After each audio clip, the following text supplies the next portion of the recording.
ہم ملک کی معیشت کی بات کر رہے ہیں، اطہر آپ کا اس کے اوپر کیا تجزیہ ہے؟ اور اگر سنبھال نہیں پاتے نون لیگ معیشت کی سچویشن کو، تو پھر وہ آنے والے جو الیکشنز ہیں اس کے اوپر کیا اثرات خاص کر نون لیگ کے لیے ہوں گے؟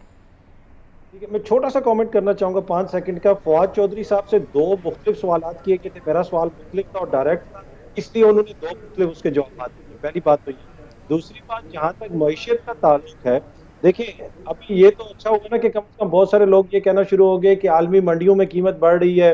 پچھلی حکومت جب یہ کہتی تھی تو کہا جاتا تھا کہ ہم پاکستان میں رہتے ہیں، ہمیں فرانس کی اور امریکہ کی اور برطانیہ کی قیمتیں مت بتائیں، یہ کہا جاتا تھا۔ لیکن قیمتیں شہباز شریف صاحب کو بڑھانی پڑیں گی، کیونکہ عالمی جو صورتحال ہے اس وقت مہنگائی کی، وہ آپ کے سامنے بھی اور میرے سامنے بھی۔ اگر میں یہاں پہ بیٹھ کے یہ کہوں کہ شہباز شریف صاحب کو نہیں بڑھانا چاہیے، وہ بڑھائیں گے تو ظلم کریں گے، یہ میں جسے کہتے ہیں انٹلیکچوئل ڈس آنیسٹی کر رہا ہوں گا۔ اس وقت جو گلوبل سچویشن ہے اس کے اندر مہنگائی آگے بڑھتی جا رہی ہے اور حکومت کے لیے بھی مشکلات ہوں۔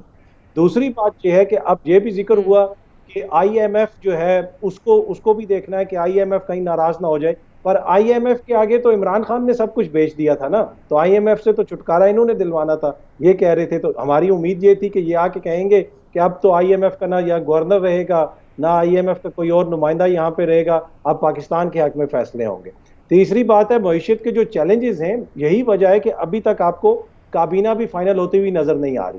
یہ سب نے مل کے حکومت تو گرائی ہے، لیکن ان کی خواہش ہے کہ نزلہ سارا مسلم لیگ نون کے اوپر گر جائے، شہباز شریف صاحب کے اوپر گر جائے۔ پیپلز پارٹی کو ایسی وزارتیں لینی چاہیے نا، آئیں آگے بڑھیں، سنبھالیں اس ملک کو، آ کے اپنا کردار ادا کریں۔ سارا نزلہ آپ نون لیگ کے اوپر گرانا چاہتے ہیں، شہباز شریف صاحب کے اوپر گرانا چاہتے ہیں، تاکہ جب آپ الیکشنز میں جائیں کہیں ہمارا تو کوئی ایسا منسٹر ہی نہیں تھا جس میں کوئی قیمت بڑھی یا کچھ ہوا، ہم تو ڈپٹی سپیکر تھے، ہم تو سپیکر تھے، ہم تو صدر تھے۔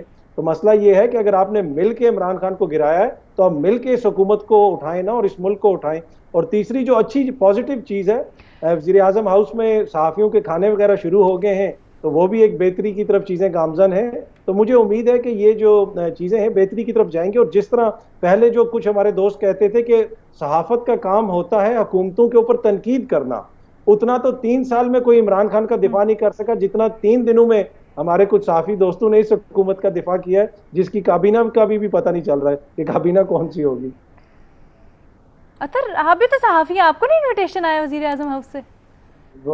ہمارے تو آپ ہی اسلام آباد میں نا بھٹی صاحب ہوتے ہیں، بھٹی صاحب کو تو بلائیں گے نہیں، وہ بھٹی صاحب تو خود وزارت اعلیٰ کے عظمیٰ کے امیدوار ہیں نا۔ بس وہ جو ہے نا وہ یہ میرا اس پہ کومنٹ لیتے جائیے گا کہ یہ چیٹنگ ہے۔ عمران خان صاحب بلاتے تھے، وہ نہ سوشی کھلاتے تھے، نہ کافی پلاتے تھے، نہ چائے پلاتے تھے۔ یہ لاہور کے کھابے، ابھی انہوں نے فضائی کیٹرنگ بھی شروع کرنی ہے، لاہور کے کھابے شروع ہوئے ہیں تو پھر ارشاد بھٹی آؤٹ ہو گیا ہے۔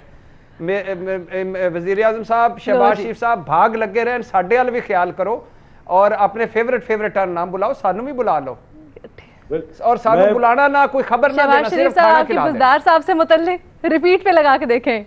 نہیں میں بھٹی صاحب کے موقف کی تائید کرتا ہوں۔ چلتے مظہر صاحب پہ میں تو یہ بھی کہتا ہوں میڈم شیخ، میں تو یہ مظہر صاحب سے معذرت صاحب، میں تو یہ بھی کہتا ہوں کہ افطار کا ایک پیکٹ بنا کے مجھے وزیر اعظم ہاؤس کے باہر دے دے، میں گھنٹی بجا دوں گا اطہر صاحب والی، تو میں وہ مجھے باہر ہی پکڑا دے، میں باہر ہی لے کے آ جاؤں گا، کوئی دیں تو صحیح یار۔